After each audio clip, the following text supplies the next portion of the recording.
Everybody's talking about the rather sad and unfortunate incident that happened at the Likoni Ferry yesterday, Sunday. My heart goes out to the relatives and close friends of the victims. My deep and sincere condolences. Now, if you've been to Mombasa, chances are very high that you've been on the Likoni Ferry.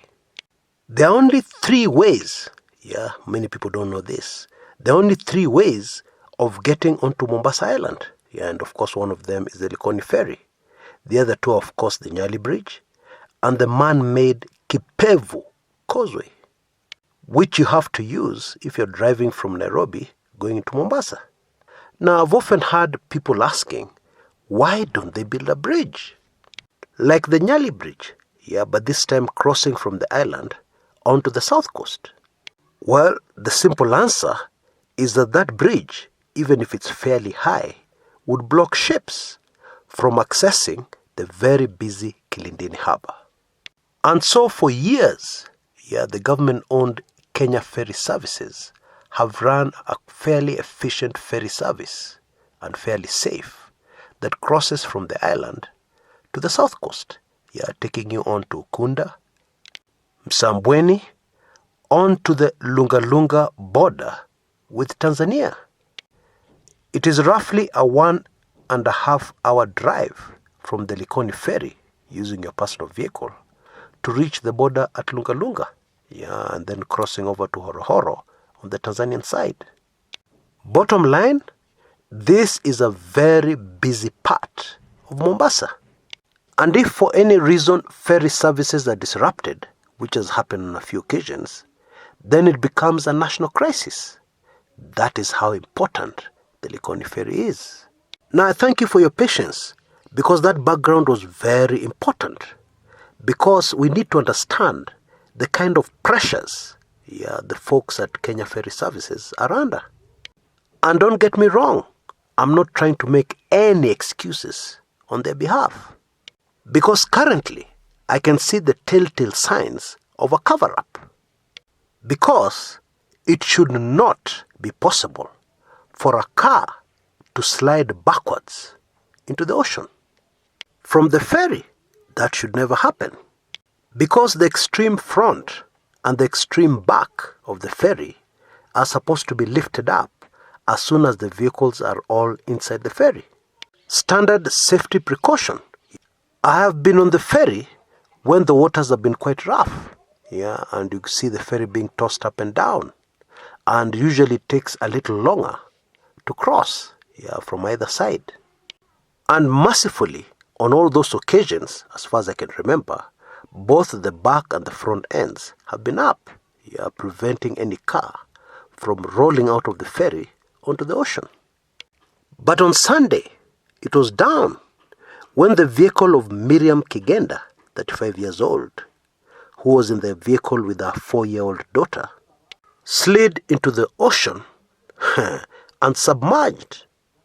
Now, the official police report says that the brakes of the vehicle, a Toyota Isis KCB 289C, failed, and therefore the vehicle slid backwards, just as the ferry, MV Harambee, that's the name of the ferry, was about to dock on the island side.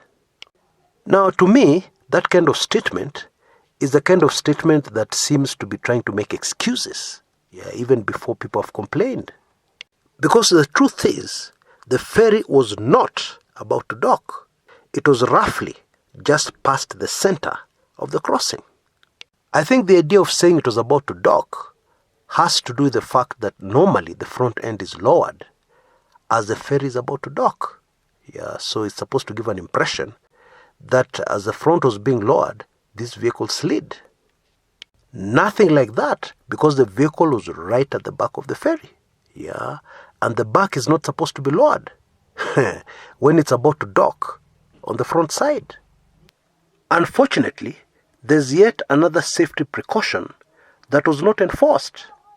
Motorists are usually advised that when you get your vehicle onto the ferry, you're supposed to switch off your engine completely and get out of your car. Now, Mombasa is very hot and humid. So actually it's not practical to remain in your car because with the engine off completely, you cannot run your air conditioning. And so, even if you don't want to follow rules, it is not practical to remain in your vehicle. Although what I often see motorists do is that they roll down their windows and remain in their vehicles. Now I have to say this. The problem we have is that some motorists do not want to mix with ordinary Kenyans who may not be lucky enough to own a vehicle. Now I would understand that kind of behavior from a visitor or a tourist who may be scared of being robbed. But surely not a local.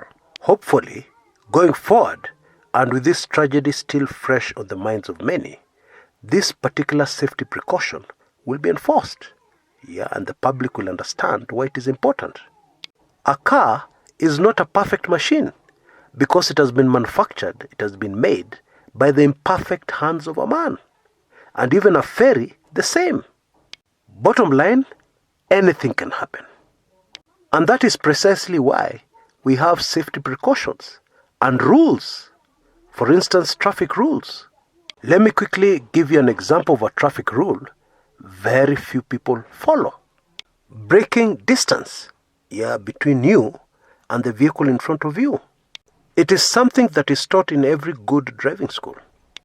But driving on Kenyan roads, and this has happened to me so many times, the car behind gets irritated just because I'm maintaining a safe distance between myself and the car in front of me. And when they overtake, they say something like, "We mzee unalala barabarani." Now, if truth be told, I've often gotten very irritated. But about 4 months ago, something very interesting happened. A black SUV overtook me in a very irritated manner, driving at over 100 kilometers an hour. And obviously this young man had never heard of this thing called braking distance.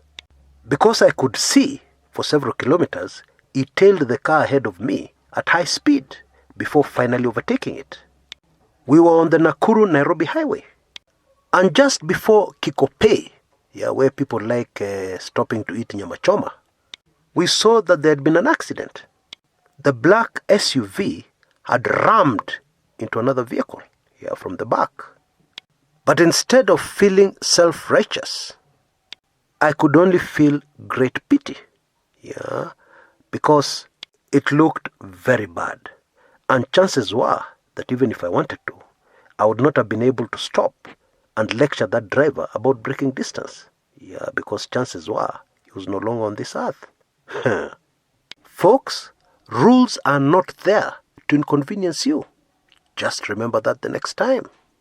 Now about the Likoni accident, I want you to realize this was not an issue of swimming. No. Because I saw on a certain social media platform somebody saying something to the effect, I should take swimming lessons. Irrelevant in this instance, and I'll tell you why. The challenge Mariam Kigenda faced on Sunday is something that takes pilots and other military personnel hours of specialized training to master. How to get out of a vehicle or even an aircraft that is sinking in water. For starters, shortly after the vehicle hits the water, the doors encounter pressure of 600 pounds per square inch from the water. So even if you're the strongest man on earth, you will not be able to open that door. There's no way you can open the door. You can only try to open the door after the vehicle has been fully submerged underwater, and water has entered the vehicle completely. That is when the pressure outside and inside the car start to balance. And I've used the word try deliberately because in many instances, people have still failed to be able to open the door for various reasons. Now, this is what experts advise in case you're in the very unfortunate situation where your car lands inside water. Number one, open the windows as fast as possible. If possible, before the car hits the water. Or if not possible, immediately it hits the water, before it actually submerges or before the water reaches the window. Open it very quickly. In fact, open all the windows as quickly as you can. Number 2, and I found this very difficult because it may not be practical, because the first thing that would happen is panic. But they advise don't panic, and instead wait until the water reaches your chin and then take a deep breath. And don't do anything until the car is fully underwater. Yeah, and then of course use the open window to get out. And don't worry about sinking. Yeah, because if you've taken a deep breath, you will float to the top. If you didn't manage to open your windows, if you didn't have the time, then don't try and break the windscreen. Instead, go for the side windows. Why? Because the windscreen is several layers thick. Yeah, several layers thicker than your side windows. Much harder to break. Yeah, you have a better chance with the windows on your side or on the sides of the car. Now, very sadly, at the time I was making this recording, the vehicle or its occupants had not yet been recovered. Yeah, and that may not be very surprising because the Likoni crossing at its deepest is 55 meters deep. Oh boy, my condolences once again to the families and close friends of the bereaved. But please allow me to urge drivers on Kenyan roads, Kenyans mostly, once again, rules are not there to inconvenience you. They could actually, one day, save your life. Until next time, this is Chris Kumekucha.